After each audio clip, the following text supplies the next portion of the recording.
Hello everyone, thanks for tuning in to today's second video. We're going to have a look at the weather for the next 10 to 14 days for today's second video, day 10. It's going to take us to the 6th of August, and we'll be able to extend out beyond that with the extended GFS and ECM ensemble because we're around a couple of weeks. So have a look at CFS2 at the end of the video for the next 4 weeks. That will get us into the second half of August. I'll get on that for you in a moment. Just say it first. The video today was our 6 AM upload, and this evening we've got our first preamble winter 2022-2023. So it's been a long time since I've done some long range, since I looked at some analogs, but we are gonna do that tonight. So at 7 PM you'll be able to see my first preamble. The winter 22-23, and could be an interesting watch. Make sure you're around the channel for that. But please like, share, subscribe on the video. Thank you so much, everybody, for doing that. Right, I'm so sorry, but we're going to start off with this. My good friend Mark Vaughan had this featured in his video yesterday. Pointing out that this has been the driest start to the year since 1976, which was BBC, and Mark went through this in his video yesterday. I've got the description to Mark's channel in the description with the video, actually, so check out Mark Vaughan, very good friend of GavsWeatherVids, and you know, highly recommended content. But, yeah, this is showing yearly rainfall totals from 1975 to 2022. Of course, remember, we're only halfway through 2022 so far, so it doesn't necessarily mean that this will be how it ends up. You know, if you have a very wet autumn, then this is going to pull up, you know, or it could do.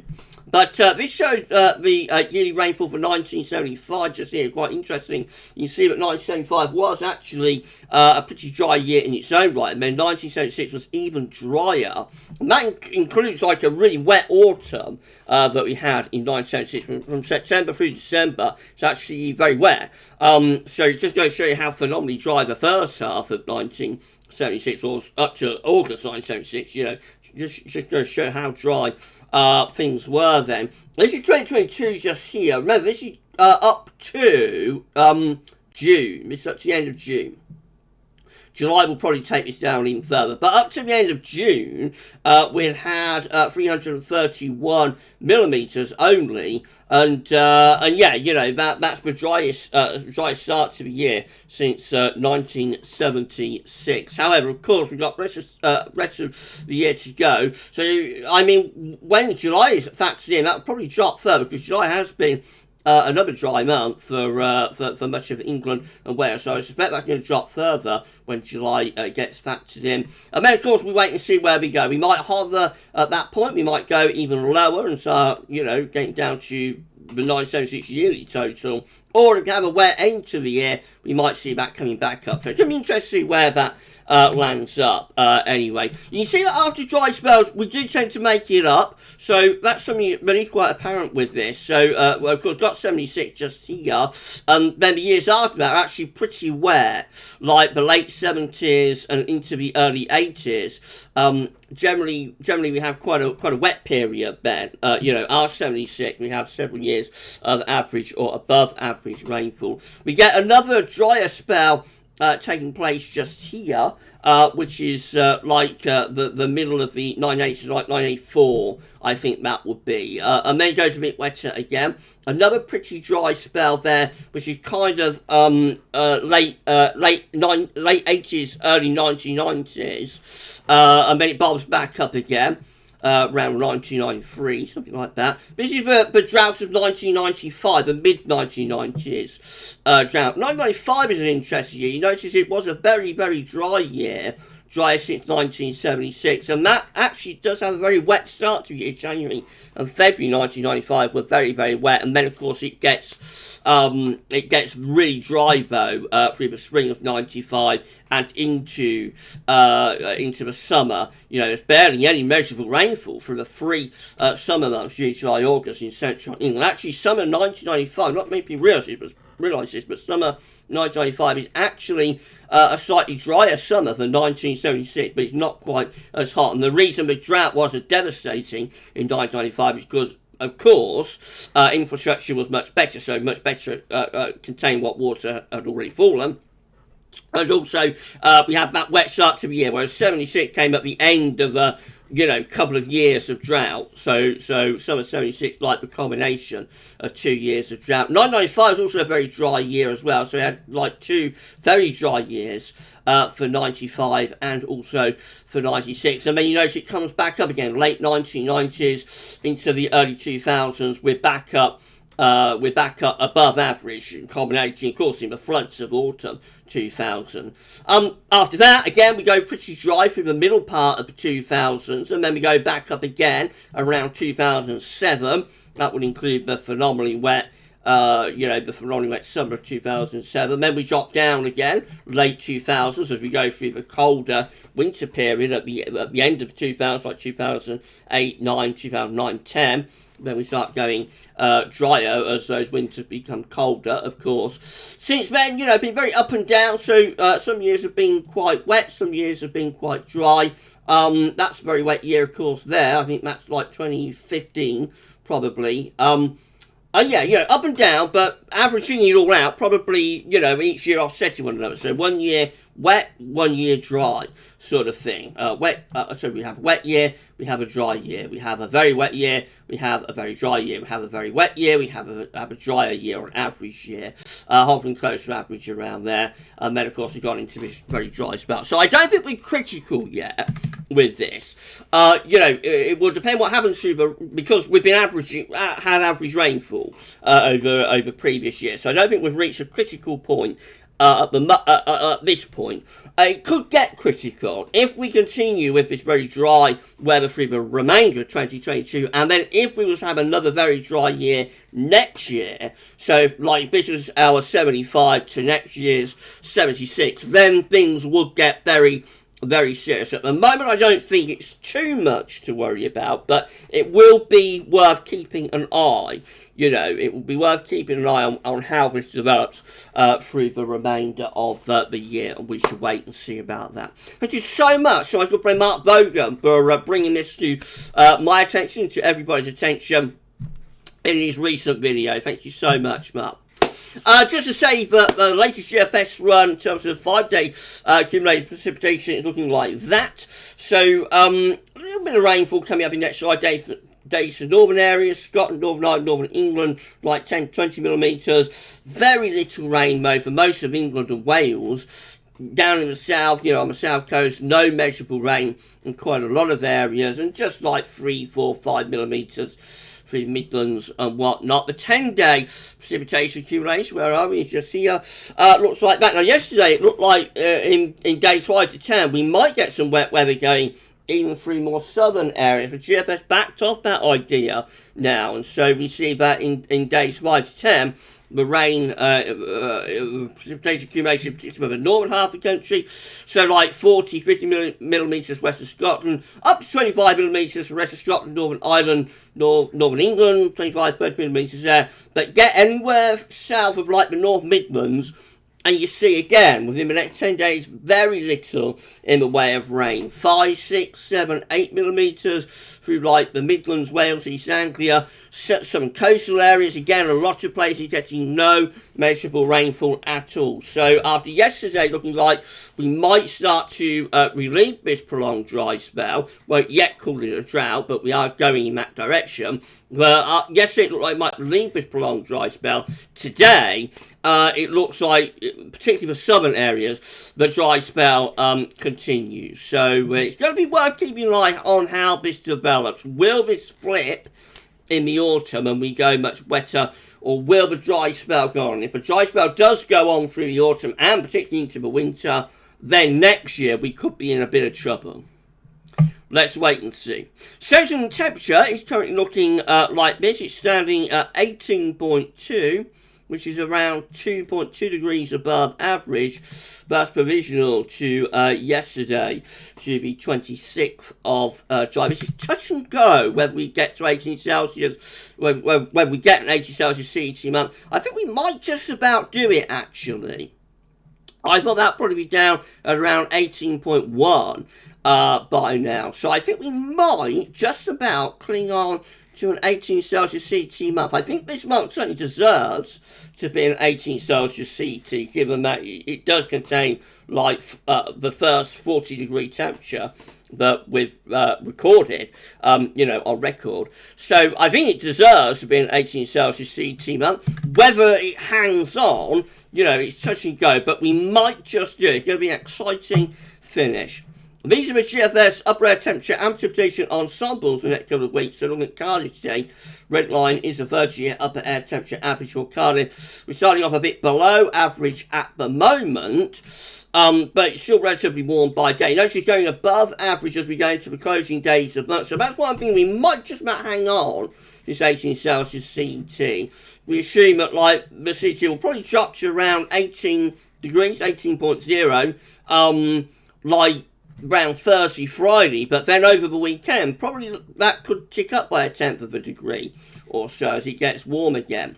So it is just about possible we might hang on to 18 Celsius CT month. Beyond that, it looks pretty warm through the first few days of August. A little bit cooler there, perhaps around the 6th of August, and then maybe getting hotter again as you go into the second week of August. There are some quite hot outliers appearing. These ensembles up here, they go to a pretty high level, between 16 and 20 degrees at 850 kPa. So possibly the heat going to come back into the second week of August. There's certainly a very distinct warming trend, even though it's a long way out. And see the way the white line, which is the ensemble mean, see the way that takes off. It's definitely a very distinct warming trend there. Let's see the evidence through the second week of August. So that's going to be interesting. See how that works out. And not that much precipitation either.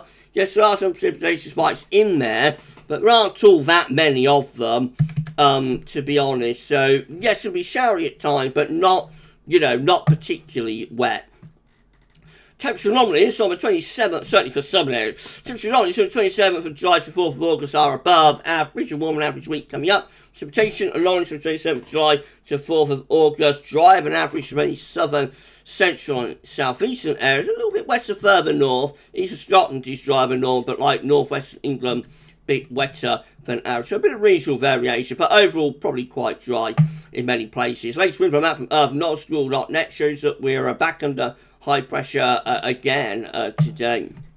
So, for this how you can make your run, it's looking at midnight on Saturday when we've got a ridge of high pressure building in across the country. That brings a lot of dry weather into the south. There will be this trough of low pressure brings some rainbow further north. Into Sunday and Monday, a trough will push through the country, taking showery rain with it. So that particularly affects northern areas in the south. Lots of dry weather, and then we get through to this time. Actually, it's midnight Wednesday, and high pressure just positioning out to our northwest, possibly starting to drift, so a little bit cooler into the north, but in the south still looks quite warm. Icon looks like that again. High pressure reaching in from the southwest over the weekend. A lot of dry weather to southern areas, and then into the open of next week, turn cooler, but still mainly dry under that ridge of high pressure.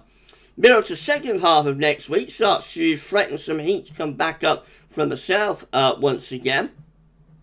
So the scenario is that we've got like a trough of low pressure to the west of Ireland, and that's beginning to draw up like a southerly southeasterly flow once again. And you see there's quite a bit of heat over France waiting in the wings. Could that heat begin to surge back northwards again into the second half of next week? What's the GFS show? It's the GFS midnight run. Again, high pressure reaching through the country, bringing plenty of dry weather to the south over the weekend. The north will be a little bit more unsettled. Early next week, again, this ridge will keep the south mainly dry, quite warm, will be more unsettled away to the north and west. Upper air temperatures look like that, with plus 15 Celsius isotherm in some areas, so quite hot by the middle of next week. That could get temperature close to 30 degrees. Then low pressure moves in from the Atlantic, breaks through. Ahead of that, we do threaten to pull up the plus 20 Celsius isotherm again into that far southeastern corner. Notice how hot it looks once more over France and Spain. Very, very hot air sitting just to our south. A very slight adjustment with this would allow that intense heat to begin to come back again. So, I mean, we've got the low pressure just here, and that's rolling through. That's keeping most of the heat at bay. But if that low pressure is a little bit weaker, if the low pressure is a little bit more to the west and to the northwest, with so much heat sitting over France, just waiting in the wings, you know, it needs to be kept eye on. Let's put it that way. This heat needs to be kept a close eye on through the second half of next week. As it is, we don't really pull that in on this GFS run. That gets pushed away by these western northwesterly winds. So, but by day 10, we're actually rather cool under a ridge of high pressure. But notice the way high pressure keeps coming back. It's been something that we've seen for a long while now. Been going on since last August, really, this started. This Azores high domination. With a few interruptions here and there. February was a rather wetter month. But generally, the Azores high domination has been going on for a long, long time now. So, yeah, you know, just of note that is the case. And it goes on into the extreme range with the GFS run as well, which is like the 9th of August. Notice high pressure again, reaching in from the Azores, continuously reinforcing itself, bringing lots of dry and very warm weather with it. That's how it looks as we get to the end of the GFS run, still under this ridge of high pressure. Notice again, very intense heat lurking just to our south. Could we have one last surge of extreme heat before this summer is done? Could we have one final push of very, very extreme heat? Let me know in the comments what you think, everyone. Right, GFS 6 there. This is quite good, this video, isn't it? GFS 6 there looks like this. And again, high pressure reaching in from the southwest on Saturday and into Sunday, bringing a lot of dry out to the south. Will be a little bit more showery further north. Next week, the scenario goes on. So lots of dry weather into our southern areas, very warm there, more unsettled and showery further north and northwest. Operator temperature look like that, plus 15 Celsius iceberg is towards the south, looks very hot across southern France, Spain and Portugal. Once again, into day 10, we have this trough of low pressure pushing through. That might bring some rain even into the south, but most of it is in the north. And then by day 10, the high pressure back in again, building back in from the Azores, bringing dry and warm weather with it. And then that goes on into the extent, which is a real high pressure fest on the GFS 6 then. Certainly not much in the way of rain going on there, just continuous high pressure right way up to the very end of the GFS 6 run, which gets us to the 12th of August. If you enjoyed the video, please leave you like, share, subscribe. Thank you so much for doing that, everybody. We've got to put on around another 65, I think, subscribers to get ourselves to 14.2k. Please give us a sub. Thank you so much. Right, the GM, looking like that. High pressure reaching in from the southwest, bringing lots of dry and warm weather over the weekend into the early part of next week. We say low pressure comes into the central swathe of the country, perhaps threatening a little bit of rain down south. Most of it will be in the north, though. Maybe it's like a cooler, showery northerly through the second half of next week. Certainly no push feet from the south before high pressure begins to reach back in around day 10 of the jam.